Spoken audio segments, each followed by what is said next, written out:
अस्सलामु अलैकुम वरहमतुल्लाहि वबरकातुह। उम्मीद करता हूँ आप खैर व आफियत से होंगे।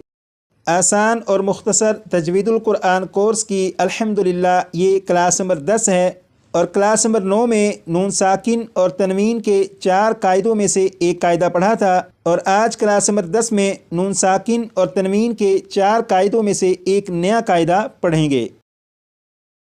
क्लास नंबर 9 में आपने पढ़ा था नून साकिन और तनवीन के 4 कायदे हैं और उन 4 कायदों के नाम यहाँ पर लिखे हैं: इजहार, इख्फा, इदगाम, इकलाब।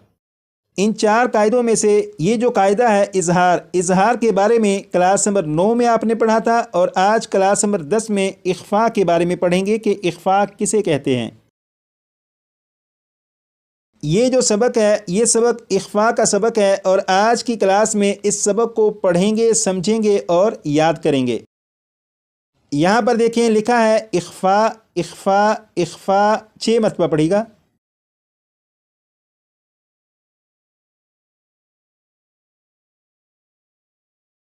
आपने पढ़ा इख्फा। इख्फा का माना यहाँ पर ब्रैकेट के अंदर लिखा है छुपाना। इख्फा का माना छुपाना, 6 मरतबा इसे भी पढ़ेगा।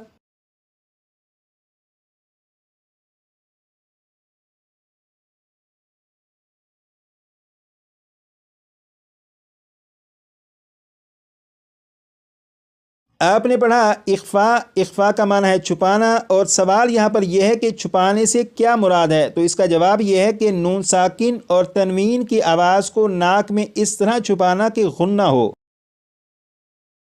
अब आप यहाँ पर देखिएगा, ये है नून, नून के ऊपर जज्म है। जब नून के ऊपर जज्म है तो ये नून साकिन है।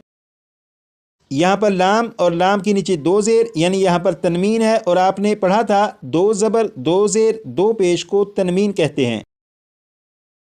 तो आज की क्लास में नून साकिन और तनवीन में इख्फा करना सीखेंगे, यानी नून साकिन और तनवीन की आवाज़ को नाक में किस तरह छुपाते हैं कि उसमें गुन्ना भी हो, ये आज की क्लास में सीखेंगे। तो सबसे पहले नून साकिन में इख्फा कैसे करते हैं ये मालूम करेंगे। यहाँ पर आप देखें ये है नून, नून के ऊपर ये 3 दंदान वाली अलामत तशदीद है और नून के ऊपर अगर तशदीद हो तो नून को नून मुशद्दद कहते हैं। और आपने क्लास नंबर 2 में पढ़ा था कि नून मुशद्दद और मीम मुशद्दद में हमेशा गुन्ना होता है। तो यहाँ पर ये नून मुशद्दद है, इसलिए इस नून में गुन्ना करके पढ़ेंगे। जैसे इसे मैं 2 मरतबा पढ़ूंगा और उसके बाद 3 मरतबा आप भी पढ़िएगा। बिस्मिल्लाहिर्रहमानिर्रहीम। इन्ना